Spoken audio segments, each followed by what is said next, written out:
Good morning dears. ഇന്നത്തെ റീഡിങ്ങിലേക്ക് എല്ലാവർക്കും സ്വാഗതം. ഓക്കെ, ഇന്നത്തെ ഗൈഡൻസ് എന്താണെന്ന് നോക്കാം. ഇവിടെ 3 കാർഡുകൾ ഞാൻ എടുത്തിട്ടുണ്ട്. എന്താണെന്ന് നോക്കാം. ഓക്കെ, ഏസ് ഓഫ് വൺസ് ആണ്. അപ്പോൾ എന്തോ ഒരു പുതിയൊരു അവസരം നിങ്ങളിലേക്ക് വരികയാണ്. ഇന്നലെ വരെ നിങ്ങൾക്ക് മനസ്സിലായിട്ടുണ്ടാവില്ല എന്താ ഞാൻ ചെയ്യേണ്ടതെന്ന് ആലോചിച്ച് ദുഃഖിച്ചിരിക്കുന്ന ഒരുപാട് ആൾക്കാരുണ്ടായിട്ടുണ്ടാവില്ലേ. അപ്പോൾ ഇന്ന് നിങ്ങൾക്ക് പുതിയൊരു അവസരമാണ് വരുന്നത്. ഓക്കെ, അത് എന്താ പറയുക, പുതിയ ബിഗിനിങ്, ഒരു ക്രിയേറ്റീവ് എനർജിയിലായിരിക്കാം, അല്ലെങ്കിൽ പാഷനായിരിക്കാം. നിങ്ങളുടെ പാഷൻ അനുസരിച്ച് നിങ്ങളിലേക്ക് എന്തോ വരുന്നു.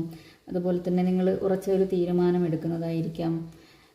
നിങ്ങൾക്ക് പുതിയൊരു ബിസിനസ് ഐഡിയാസ്, പുതിയൊരു പ്രൊജക്റ്റ്, പുതിയൊരു അവസരം, ഇതൊക്കെയാണ് നിങ്ങളിലേക്ക് വരുന്നത്. ഓക്കെ, അത് നിങ്ങളുടെ പാഷനുമായിട്ട് ഏറ്റവും അടുത്ത് നിൽക്കുന്ന ഒരു അവസരമാണെന്നാണ് യൂണിവേഴ്സ് പറയുന്നത്. അത് തിരിച്ചറിയുക. ഓക്കെ, അതിലേക്ക് പോയി കഴിഞ്ഞാൽ നിങ്ങൾക്ക് വിജയമാണ് പറയുന്നത്. ഓക്കെ, ഇവിടെ 6 ഓഫ് വൺസിൻ്റെ കാർഡാണ് ഇതിൻ്റെ കൂടെ വന്നിരിക്കുന്നത്. അപ്പോൾ തീർച്ചയായിട്ടും നിങ്ങളിലേക്ക് വിജയം വരുന്നു എന്നാണ് യൂണിവേഴ്സ് പറയുന്നത്. നിങ്ങൾക്ക് വിജയം ആഘോഷിക്കാനുള്ള ഒരു അവസരമാണ് യൂണിവേഴ്സ് തരുന്നത്. അപ്പോൾ ചിലർക്കത് എന്താണ്, ഇന്ന് ഒരു റെക്കഗ്നേഷൻ കിട്ടാൻ സാധ്യതയുണ്ട്. അതുപോലെ തന്നെ എന്താണ്, റിലേഷൻഷിപ്പിലാണെങ്കിൽ നിങ്ങൾ എന്താ പറയുക, അടുത്തിരുന്ന് സംസാരിക്കാനുള്ള സാധ്യത. അതുപോലെ നിങ്ങളെ പ്രേസ് ചെയ്തിട്ട് ആരെങ്കിലും സംസാരിക്കുന്നത് കേൾക്കാൻ, അങ്ങനെയൊക്കെയുള്ള ഒരു ചാൻസ് കൂടി ഇന്ന് ഇവിടെ നിങ്ങൾക്കുണ്ട്. പിന്നെ എന്താ പറയുക, നിങ്ങളുടെ ഒരുപാട് നാളത്തെ കഷ്ടപ്പാട് മറ്റുള്ളവർ തിരിച്ചറിയുന്നു, അതും ഉണ്ട് ഇന്ന്. ഓക്കെ, നിങ്ങൾ എന്താ പറയുക, അഭിമാനത്തോടെ നിൽക്കില്ലേ, അങ്ങനെ ഒരു അവസരം നിങ്ങൾക്ക് വരുന്നുണ്ടെന്നാണ് പറയുന്നത്. ഓക്കെ, അടുത്തത് മജീഷ്യൻ കാർഡാണ്. വളരെ പോസിറ്റീവായിട്ടുള്ള കാർഡാണ്. അതായത് എന്ത് നിങ്ങൾക്ക് മാനിഫെസ്റ്റ് ചെയ്തെടുക്കാൻ പറ്റുമെന്നാണ് പറയുന്നത്.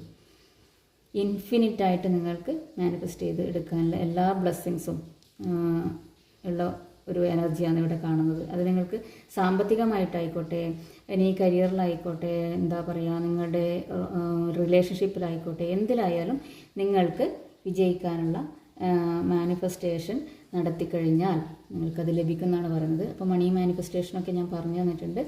അതൊക്കെ ചെയ്യുക, പോസിറ്റീവായിട്ടിരിക്കുക, പോസിറ്റീവായി ചിന്തിക്കുക.